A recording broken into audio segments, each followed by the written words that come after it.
Halo, selamat datang di paparan kita kali ini. Tahu nggak, kalau ngomongin soal kebebasan, kita sering banget ngebayanginnya tuh kayak alam liar. Kayak aliran sungai yang jernih, mengalir bebas, tanpa batas. Tumbuh gitu aja tanpa didikte siapapun. Nah, selama ini, narasi populer memandang kewirausahaan persis kayak gitu. Sebagai simbol kebebasan mutlak, pahlawan individu yang berinovasi murni di tengah padang rumput yang namanya pasar netral. Tapi, coba deh kita pikir lagi. Gimana kalau ternyata kebebasan itu cuma ilusi puitis yang selama ini meninabobokan kita? Gimana kalau sang wirausahawan itu sebetulnya nggak pernah bisa lepas dari yang namanya gravitasi politik global? Menarik kan? Yuk kita bedah bareng-bareng. Pertanyaan utamanya sekarang, apakah pasar bebas itu benar-benar bebas? Ini pertanyaan penting loh, karena bakal ngebongkar keyakinan dasar yang udah sering banget diajarkan ke kita. Kita akan selalu dicekoki ide kalau pasar tuh arena yang datar, tanpa gesekan. Tempat di mana ide terbaik pasti menang, dan kalau negara ikut campur, itu cuma bikin repot dan gak efisien. Hari ini, kita bakal menantang asumsi itu habis-habisan. Kita bakal lihat bareng-bareng kalau di balik layar setiap inovasi besar, wirausahawan itu selalu terikat, dibentuk, dan pada akhirnya ikut membentuk tatanan dunia yang jauh lebih besar dari sekedar urusan jual-beli. Nah, dari mana kita dapat wawasan menarik ini? Semuanya berakar dari satu buku terobosan luar biasa yang diterbitkan oleh IG Global. Judulnya Entrepreneurship in the International Political Economy. Buku ini diedit oleh Charis Vlados dan rekan-rekannya, dan jujur aja, ini benar-benar memicu pergeseran paradigma yang masif banget.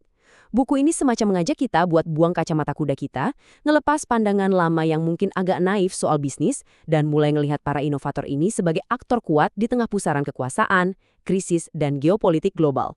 Kita masuk ke bagian pertama, mitos pasar bebas. Coba kita lihat perbandingan yang cukup tajam di sini. Di satu sisi, ada pandangan liberal atau apolitis. Pandangan tradisional yang lihat wirausahawan tuh kayak pahlawan tunggal yang jenius, main di ruang hampa yang nggak ada urusannya sama politik. Negara dianggap cuma sebagai penghalang jalan. Tapi kalau kita pakai kacamata ekonomi politik internasional yang ada di sisi sebelahnya, realitasnya beda jauh. Pasar itu nggak pernah jatuh dari langit. Pasar selalu, dan saya tekankan selalu, dikonstruksi secara politik. Mereka itu dibangun sama kerangka hukum dan pilihan kebijakan negara yang nentuin siapa yang boleh main dan apa aturan mainnya. Kalau ada satu hal yang wajib banget kalian ingat dari paparan kita kali ini, ingatlah kutipan super tajam ini.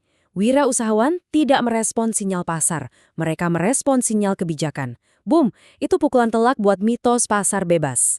Beneran deh para inovator ini tuh nggak cuma pantengin fluktuasi harga, mereka justru ngeliatin arah angin regulasi pajak, hak kekayaan intelektual, sampai pembatasan perdagangan. Kebijakanlah yang benar-benar nentuin hidup matinya sebuah industri. Sekarang kita lanjut ke bagian kedua, kuasa, laba, dan kebijakan. Untuk gampangnya, buku ini ngenalin kerangka trinitas. Jadi, kewirausahaan itu pada hakikatnya adalah proses politik yang nggak bisa lepas dari tiga hal ini. Pertama, kuasa. Wirausahawan harus jago menavigasi lobi dan hubungan kekuasaan global. Kedua, laba. Ini bukan cuma soal nyari untung dari jualan, tapi gimana mereka bisa masuk ke sistem ekstraksi nilai dan finansialisasi global. Dan yang ketiga, kebijakan. Gimana mereka ngerespons, atau bahkan ikut nulis ulang aturan main yang udah ada. Intinya, mereka nggak cuma berbisnis, mereka berstrategi. Biar lebih kebayang, kita ambil contoh nyata untuk poin kebijakan tadi. Coba pikirin soal pertumbuhan pesat energi terbarukan akhir-akhir ini. Emangnya ekspansi startup energi bersih di seluruh dunia itu terjadi cuma karena tiba-tiba semua orang pengen pasang panel surya di atap rumah? Ya enggak. Ledakan pasar ini secara harfiah diciptakan oleh kebijakan negara, mulai dari subsidi pemerintah, kebijakan tarif, sampai perjanjian iklim internasional yang bikin investor berani bakar uang di sana. Tanpa adanya sinyal kebijakan ini, pasarnya mungkin nggak akan pernah ada. Sama halnya dengan revolusi fintech.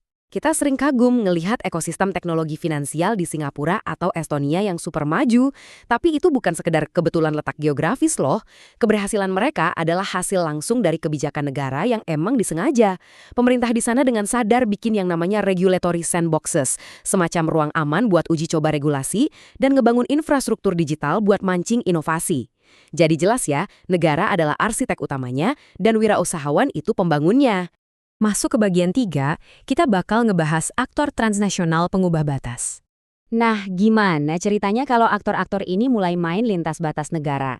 Disinilah keadaan jadi makin kompleks. Mereka nggak cuma bawa modal, tapi juga pakai strategi transnasional kayak regulatory arbitrage. Maksudnya, mereka bakal nyari aturan yang paling untungin di berbagai yurisdiksi. Contoh gampangnya platform raksasa kayak Uber atau Airbnb, teks sumber nyebutin kalau mereka ini sering banget beroperasi di area abu-abu dari hukum.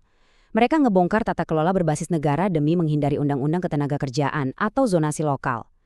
Sadar atau enggak, aksi mereka ini perlahan ngubah wajah kota dan tata kelola di luar kendali penuh pemerintah lokal. Tapi kita juga mesti lihat ini pakai lensa yang lebih kritis. Buku ini nekanin kalau pencarian laba lintas batas ini sering mereproduksi ketimpangan struktural, apalagi buat negara-negara berkembang. Bayangin deh kontrasnya. Di satu sisi, elit transnasional asyik nikmatin untung dari arbitrase dan markir uang di surga pajak. Di sisi lain, bayangin masyarakat lokal atau wirausahawan di negara berkembang. Kalau kita tarik ke konteks Indonesia, kayak tata kelola hutan adat yang berbenturan sama ekspansi korporasi transnasional. Saat mereka masuk dengan dalih investasi dan efisiensi rantai pasok global, mereka kerap manfaatin celah regulasi. Ujung-ujungnya, masyarakat dan wirausahawan lokal harus berhadapan dengan infrastruktur minim, akses modal susah, dan institusi yang rapuh. Akumulasi labanya global, tapi bebannya sangat lokal dan gak berimbang. Oke, kita lanjut ke bagian 4. Wirausahawan sebagai agen geopolitik. Dari ketimpangan tadi, kita sampai di satu realitas yang lumayan bikin kaget. Wirausahawan tuh ternyata agen geopolitik loh. Mari kita bedah efek beruntunnya biar makin kerasa. Bayangin ada satu perubahan kebijakan. Amerika Serikat tiba-tiba memperketat kebijakan ekspor teknologi mereka. Apa yang terjadi? Dalam sekejap, startup chip atau semikonduktor di Taiwan langsung kena imbas di rantai pasokan mereka. Dan efek dominonya nggak berhenti di situ. Guncangan ini otomatis maksa negara kayak India dan Korea Selatan buat buru-buru merombak total rencana industri nasional mereka. Kelihatan kan? Wirausahawan di tengah rantai pasok ini bukan cuma pebisnis biasa. Mereka itu pion sekaligus pemain di papan catur geopolitik antar negara. Atau lihatlah wirausahawan fintech di benua Afrika yang dicontohkan dalam buku. Inovasi buat mereka itu bukan melulu soal nulis barisan kode yang canggih. Kesuksesan mereka benar-benar ditentukan oleh seberapa jago mereka bertahan hidup di tengah volatilitas mata uang yang ekstrim dan kerentanan struktural makroekonomi yang jelas-jelas di luar kendali mereka. Ini ngebuktiin kalau struktur makro di tingkat global tuh secara langsung mendikte kelangsungan hidup wirausahawan di tingkat mikro. Dan pastinya, omongin soal geopolitik nggak akan lengkap tanpa ngelihat manuver negara-negara strategis. Tiongkok adalah contoh yang sangat disorot. Mereka nunjukin gimana negara bisa pakai inovasi dan kewirausahaan murni sebagai instrumen kekuatan geopolitik di era multipolar. Lewat inisiatif kayak Jalur Sutra Digital, negara secara aktif ngedanain inovasi. Jadi, melesatnya raksasa teknologi kayak Alibaba dan Tencent itu bukan sulap, bukan sihir di ruang bebas. Mereka didukung subsidi, diinkubasi oleh negara, dan pada saat yang sama bergerak di bawah lingkungan politik yang sangat diatur. Ini adalah sinergi luar biasa antara ambisi privat dan strategi besar suatu negara. Sekarang, kita tiba di bagian kelima, merumuskan ulang tatanan global. Setelah ngebahas semua manuver geopolitik tadi, coba kita lihat hasil akhirnya. Infrastruktur kuasa global. Kita ngomongin jaringan satelit yang mengelilingi bumi, pusat data raksasa, platform digital antar benua, sampai rantai logistik global. Ini semua bukan sekedar produk bisnis ya, ini adalah arsitektur nyata dari kekuasaan global kita. Dan siapa yang ngebangun ini semua? Ya, para wirausahawan modern. Di abad ke-21 ini, mereka bukan lagi cuma ngerespons pasar. Mereka secara harfiah memutuskan siapa yang bisa berkomunikasi, siapa yang bisa berdagang, dan dengan syarat apa. Mereka adalah arsitek tatanan dunia. Nah, pemahaman ini bawa kita ke satu kesimpulan dari buku yang benar-benar membuka mata. Dengerin baik-baik ya. Ketika wirausahawan bertindak sebagai pembuat aturan, tugas utama pembuat kebijakan adalah untuk mengatur kekuatan privat, bukan sekedar memfasilitasi pertumbuhannya. Wah, ini sih pergeseran pola pikir yang radikal banget buat pemerintah dimanapun. Negara tuh nggak bisa lagi cuma jadi penyorak yang memfasilitasi inovasi tanpa henti. Pemerintah punya tugas berat buat ngebangun kerangka kerja yang adil, buat mastiin aktor-aktor privat ini nggak membajak tata kelola publik. Sebagai penutup paparan kali ini, saya mau ninggalin satu pertanyaan yang memprovokasi pikiran kita semua. Kalau para wirausahawan ini yang lagi ngebangun infrastruktur kekuasaan global kita, lantas kepada siapa sih sebenarnya inovasi dan kekuatan ekonomi raksasa ini pada akhirnya mengabdi?